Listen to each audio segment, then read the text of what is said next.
ಚೆನ್ನಾಗಿದೆ, ಎಂಟರ್ಟೈನ್ ಚೆನ್ನಾಗಿದೆ, ಎಲ್ಲ ಹೊಸಬ್ರು ಚೆನ್ನಾಗಿ ಮಾಡಿದ್ದಾರೆ. ಇಂಥವ್ರಿಗೆ ಎಂಕರೇಜ್ ಮಾಡಬೇಕು.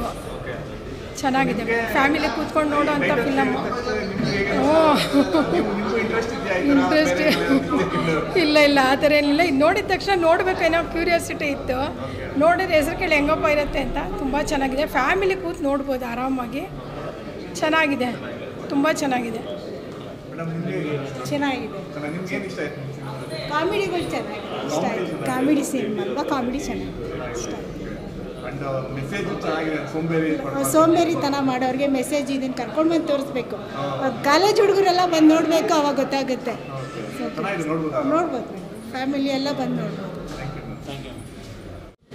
ಚೆನ್ನಾಗಿದೆ ಫಿಲಿಮು, ಎಲ್ಲರೂ ನೋಡ್ಬೋದು. ಫುಲ್ ಆನ್ ಕಾಮಿಡಿ ಇದೆ.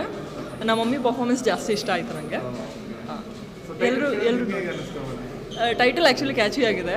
ಎಲ್ಲರೂ ತುಂಬ ಚೆನ್ನಾಗಿ ಆ್ಯಕ್ಟಿಂಗ್ ಮಾಡಿದ್ದಾರೆ. It's nice. ಹೌದೌದು, ಒಳ್ಳೆ ಮೆಸೇಜು ಇದೆ ಲಾಸ್ಟಲ್ಲಿ. ಫುಲ್ ಫಿಲಿಮ್ ನೋಡಿ.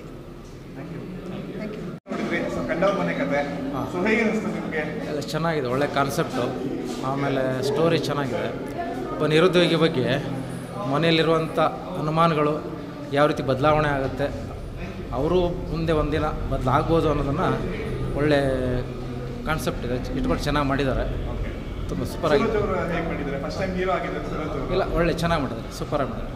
ಒಳ್ಳೆ ಕಾಮಿಡಿ ಎಂಟರ್ಟೈನ್ಮೆಂಟು, ಬೋರ್ ಆಗಲ್ಲ. ಬೆಳಗಿಂದ ಸ್ಟಾರ್ಟಿಂಗಿಂದ ಎಂಡ್ವರೆಗೂ ಬೋರ್ ಆಗಲ್ಲ. ಚೆನ್ನಾಗಿದೆ. ಡೈರೆಕ್ಟ್ರು ಒಳ್ಳೆ ರೀತಿ ಕಥೆನ ತೊಗೊಂಡೋಗಿದ್ದಾರೆ. ಆಮೇಲೆ ಅಷ್ಟೇ ಕಾಮಿಡಿ ಅಂತೂ ಚೆನ್ನಾಗಿದೆ. ಕತೆಗೆ ಕಾಮಿಡಿ ಯಾವ ಥರ ಇದೆ ಅಂತಂದರೆ ಆ ಕಥೆನೇ ಮುಂದೆ ಏನಾಗುತ್ತೆ ಅನ್ನೋದು ಕನ್ಫ್ಯೂಸ್ ಆಗುತ್ತೆ, ಆ ಥರ ಇದೆ. ಅಷ್ಟು ಚೆನ್ನಾಗಿದೆ, ಸೂಪರಾಗಿ ಮಾಡಿದ್ದಾರೆ. ಕಂಡವ್ರ ಮನೆ ಕತೆ ತುಂಬ ಚೆನ್ನಾಗಿದೆ. ಪ್ರತಿಯೊಬ್ಬರು ಮನೇಲಿ ನಡೆಯೋಂಥ ಒಂದು ಡ್ರಾಮಾನ ಇಟ್ಕೊಂಡು ಸಿನಿಮಾ ಮಾಡಿದೆ. ಟ್ರೂ ಇವೆಂಟ್ಸ್ ಇದೆ ಒಂದಷ್ಟು. ಆಮೇಲೆ ಈ ಸಿನಿಮಾದಲ್ಲಿ ಬಂದು ಅತ್ತೆ ಮತ್ತು ಅಳಿಯನ ಕಾಂಬೋ ಚೆನ್ನಾಗಿದೆ.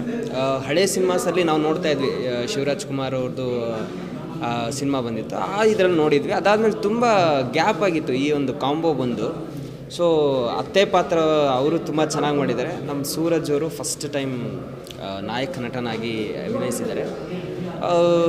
ನಿರ್ದೇಶಕರು ಒಳ್ಳೆ ಕಂಟೆಂಟ್ ಇಟ್ಕೊಂಡು ಮಾಡಿದ್ದಾರೆ, ತುಂಬ ಚೆನ್ನಾಗಿ ಮಾಡಿದ್ದಾರೆ. ಆಮೇಲೆ ನಿರ್ದೇಶಕರು ಹೊಸ ಪ್ರತಿಭೆಗಳಿಗೆ ಅವಕಾಶ ಕೊಟ್ಟಿದ್ದಾರೆ. ಸೊ ಕನ್ನಡ ಇಂಡಸ್ಟ್ರಿ ಹೇಳ್ತಾ ಇದ್ದಾರೆ ಕೆಲವರು, ಬೆಳೀತಾ ಇಲ್ಲ, ಯಾರೋ ಸಿನಿಮಾ ಮಾಡ್ತಾಯಿಲ್ಲ, ಸಿನಿಮಾ ಬಿಡ್ತಾ ಇಲ್ಲ ಅಂತ. ಸಿನಿಮಾ ಬಿಡ್ತಾ ಇದ್ದಾರೆ, ಸಿನಿಮಾನೂ ಮಾಡ್ತಾ ಇದ್ದಾರೆ. ಎಲ್ಲರೂ ಸಿನಿಮಾ ನೋಡಬೇಕಷ್ಟೇ. ಸಿನಿಮಾ ನೋಡಿದಷ್ಟು ಕನ್ನಡ ಸಿನಿಮಾ ಇನ್ನೂ ಬೆಳೆಯುತ್ತೆ. ಸೊ ದಯವಿಟ್ಟು ಎಲ್ಲರೂ ಬಂದು ಕನ್ನಡ ಸಿನಿಮಾನ ಚಿತ್ರಮಂದಿರದಲ್ಲೇ ಬಂದು ನೋಡಬೇಕು ಅಂತ ಕೇಳ್ಕೊಳ್ತೇನೆ. Thank you so much. Film ಚೆನ್ನಾಗಿದೆ ಅವರು, ಚೆನ್ನಾಗಿದೆ ಫಿಲಮ್. ಕಾಮಿಡಿ ಎಲ್ಲ ಚೆನ್ನಾಗಿದೆ. ಇಲ್ಲ, ಫಿಲಮ್ ಚೆನ್ನಾಗಿದೆ. ಡೈರೆಕ್ಟ್ರ್ ಹೌದು, ಚೆನ್ನಾಗಿ ಆ್ಯಕ್ಟಿಂಗ್ ಚೆನ್ನಾಗಿ ಮಾಡಿದ್ದಾರೆ. ಮತ್ತು ಸ್ಕ್ರೀನ್ ಪ್ಲೇ ಎಲ್ಲ ಚೆನ್ನಾಗಿ ಬಂದಿದೆ. ಮ್ಯೂಸಿಕ್ಕು ಚೆನ್ನಾಗಿದೆ. ಕ್ಯಾಮ್ರಾ ಮೇಲೆ ಒಂದು ಹೊಸ ಫಿಲಮ್ ತೆಗ್ದಂಗಿಲ್ಲ, ಎಕ್ಸ್ಪೀರಿಯನ್ಸ್ ಫಿಲಮ್ ತೆಗೆದಿದ್ದಾರೆ. ಡೈರೆಕ್ಟ್ರ್ ಚೆನ್ನಾಗಿ ತೆಗೆದಿದ್ದಾರೆ, ಚೆನ್ನಾಗಿ ಮಾಡ್ಬೋದು. ನೋಡ್ಬೋದು, ಬಂದು ಎಲ್ಲರೂ ನೋಡ್ಬೋದು. ಸರ್, ಸಿನಿಮಾ ಹೇಗಿದೆ ಅಂತ ಹೇಳಬೇಕು ಅಂದರೆ, ಡೈರೆಕ್ಟ್ರಿಗೆ ನಮ್ಮ ಕಡೆಯಿಂದ ಖುಷಿ ವಿಷಯ ಏನು ಅಂದರೆ, ಅಳಿಯ ಮತ್ತು ಅತ್ತೆ ನಡುವಿನ ಸಂಬಂಧ ಹೇಗಿರುತ್ತೆ, ಅಳಿಯ ದುಡ್ಕೊಂಬಂದರೆ ಹೇಗೆ ಕಾಪಾಡ್ಕೋತಾಳೆ, ದುಡ್ಕೊಂಬಂದಿಲ್ಲ ಅಂದರೆ ಹೇಗೆ ಕಾಪಾಡ್ಕೋತಾಳೆ ಅನ್ನೋದೊಂದು ಮೆಸೇಜು.